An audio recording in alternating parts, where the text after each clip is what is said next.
to start here. This is a hand-lettered sign that appeared in a mom-and-pop bakery in my old neighborhood in Brooklyn a few years ago. The store owned one of those machines that can print on plates of sugar. And kids could bring in drawings and have the store print a sugar plate for the top of their birthday cake. But unfortunately, one of the things kids liked to draw was cartoon characters. They'd like to draw the Little Mermaid, they'd like to draw Smurf, they'd like to draw Mickey Mouse. But it turns out to be illegal to print a child's drawing of Mickey Mouse onto a plate of sugar. And it's a copyright violation. And policing copyright violations for children's birthday cakes was such a hassle that the college bakery said, you know what, we're getting out of that business. If you're an amateur, you don't have access to our machine anymore. If you want a printed sugar birthday cake, you have to use one of our prefab images, only for professional. So there's two bills in Congress right now. One is called SOPA, the other is called PIPA. SOPA stands for the Stop Online Piracy Act. It's from the Senate. PIPA is short for Protect IP, which is itself short for Preventing Real Online Threats to Economic Creativity and Theft of Intellectual Property, because the congressional aides who name these things have a lot of time on their hands. And what SOPA and PIPA want to do is they want to do this. They want to raise the cost of copyright compliance to the point where people simply get out of the business of offering it as a capability to amateurs. Now, the way they propose to do this is to identify sites that are substantially infringing on copyright, although how those sites are identified is never fully specified in the bills. And then they want to remove them from the domain name system. They want to take them out of the domain name system.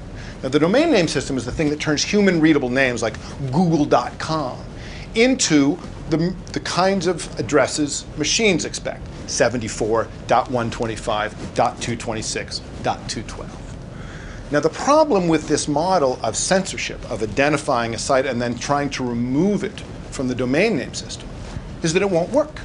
And you'd think that would be a pretty big problem for a law, but Congress seems not to have let that bother them too much. Now, the reason it won't work is that you can still type 74.125.226.212 into the browser, or you can make it a clickable link, and you'll still go to Google.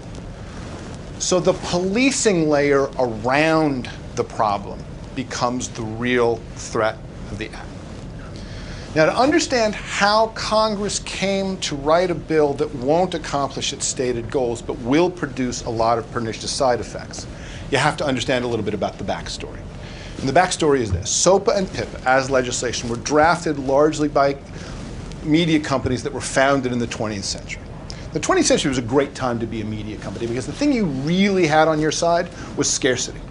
If you were making a TV show, it didn't have to be better than all other TV shows ever made. It only had to be better than the two other shows that were on at the same time, which is a very low threshold of competitive difficulty, which meant that if you fielded average content, you got a third of the US public for free. Tens of millions of users for simply doing something that wasn't too terrible. This is like having a license to print money and a barrel of free ink. But technology moved on, as technology is wont to do, and slowly, at the end of the 20th century, that scarcity started to get eroded. And I don't mean by digital technology, I mean by analog technology. Cassette tapes, video cassette recorders, even the humble Xerox machine created new opportunities for us to behave in ways that astonished the media business. Because it turned out we're not really couch potatoes. We don't really like to only consume. We do like to consume, but every time one of these new tools came along, it turned out we also like to produce and we like to share. And this freaked the media businesses out. It freaked them out every time.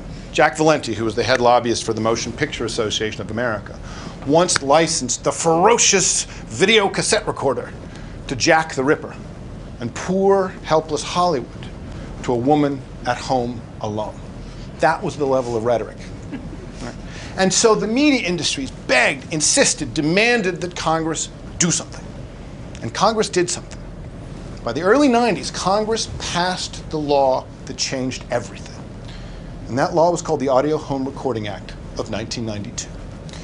What the Audio Home Recording Act of 1992 said was, look, if people are taping stuff off the radio and then making mixtapes for their friends, that is not a crime. That's okay. Taping and remixing and sharing with your friends is okay. If you make lots and lots of high-quality copies and you sell them, that's not okay. But this taping business, fine, let it go. And they thought that they'd clarified the issue because they'd set out a clear distinction between legal and illegal copying. But that wasn't what the media businesses wanted. They had wanted Congress to outlaw copying, full stop. So when the Audio Home Recording Act of 1992 was passed, the media businesses gave up on the idea of legal versus illegal distinctions for copying because it was clear that if Congress was acting in their framework, they might actually increase the rights of citizens to participate in our own media environment.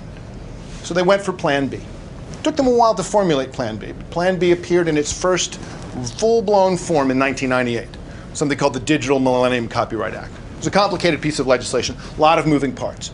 But the main thrust of the DMCA was that it was legal to sell you uncopyable digital material, except that there's no such thing as uncopyable digital material. It would be, as Ed Felton once famously said, like handing out water that wasn't wet. Bits are copyable. That's what computers do. That is a side effect of their ordinary operation. So in order to fake the ability to sell uncopyable bits, the DMCA also made it legal to force you to use systems that broke the copying function of your devices. Every DVD player and game player and television and computer you brought home, no matter what you thought you were getting when you bought it, could be broken by the content industries if they wanted to set that as a condition of selling you the content and to make sure that you didn't realize or didn't enact their capabilities as general purpose computing devices. They also made it illegal for you to try to reset the copyability of that content. The DMCA marks the moment when the media industries gave up on the legal system of distinguishing between legal and illegal copying and simply tried to prevent copying through technical means. Now, the DMCA had and is continuing to have a lot of complicated effects, but in this one domain, limiting sharing, it has mostly not worked. And the main reason it hasn't worked is the internet has turned out to be far more popular and far more powerful than anyone imagined. Right? The mixtape, the fanzine, that was nothing compared to what we're seeing now with the internet.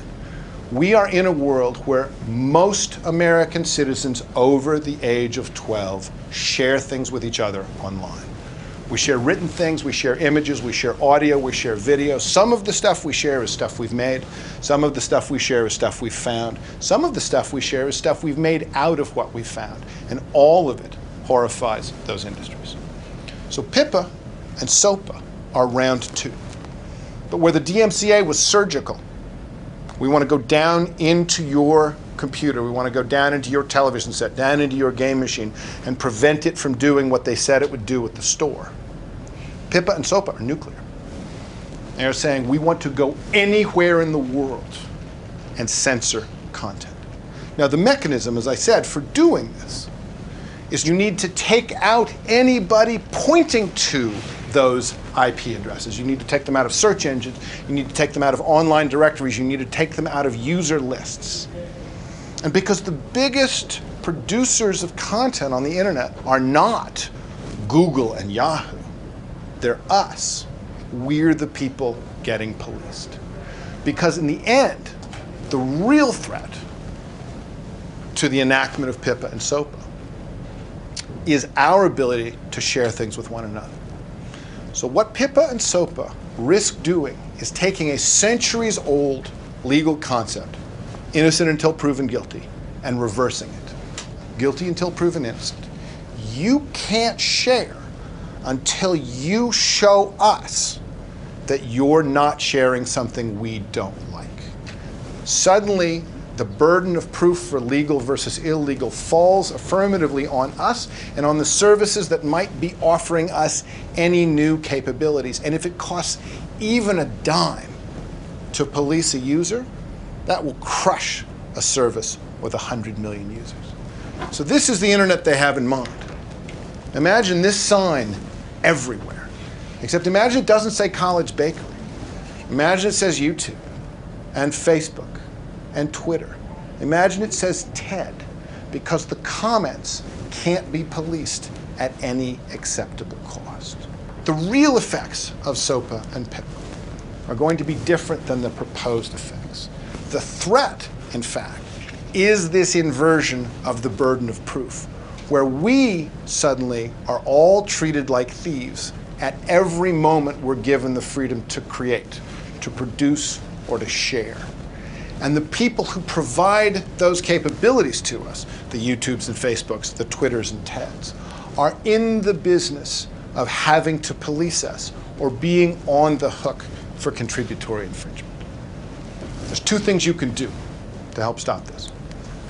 A simple thing and a complicated thing, an easy thing and a hard thing. The simple thing, the easy thing is this. If you're an American citizen, call your representative, call your senator. Now, when you look at the people who've co-signed on the SOPA bill, people who've co-signed on PIPA, what you see is that they have cumulatively received millions and millions of dollars from the traditional media industries. You don't have millions and millions of dollars.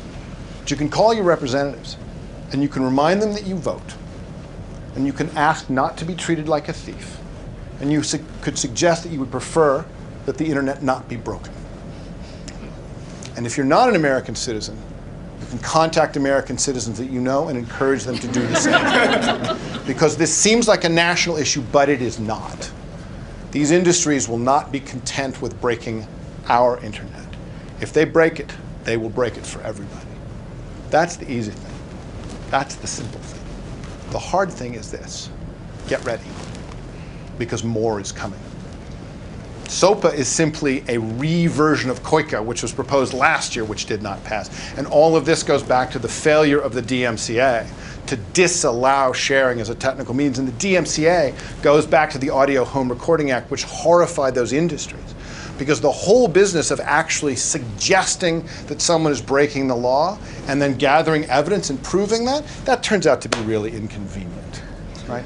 We'd prefer not to do that, says the content industry. And what they want is not to have to do that. They don't want legal distinctions between legal and illegal sharing. They just want the sharing to go away. PIPA and SOPA are not oddities. They're not anomalies. They're not events. They're the next turn of this particular screw, which has been going on 20 years now. And if we defeat these, as I hope we do, more is coming. Because until we convince Congress that the way to deal with copyright violation is the way copyright violation was dealt with Napster, with YouTube, which is to have a trial with all the presentations of evidence and the hashing out of facts and the assessment of remedies that goes on in democratic societies. That's the way to handle this. In the meantime, the hard thing to do is to be ready, because that's the real message of PIPA and SOPA. Time Warner is called, and they want us all back on the couch, just consuming, not producing, not sharing, and we should say no. Thank you.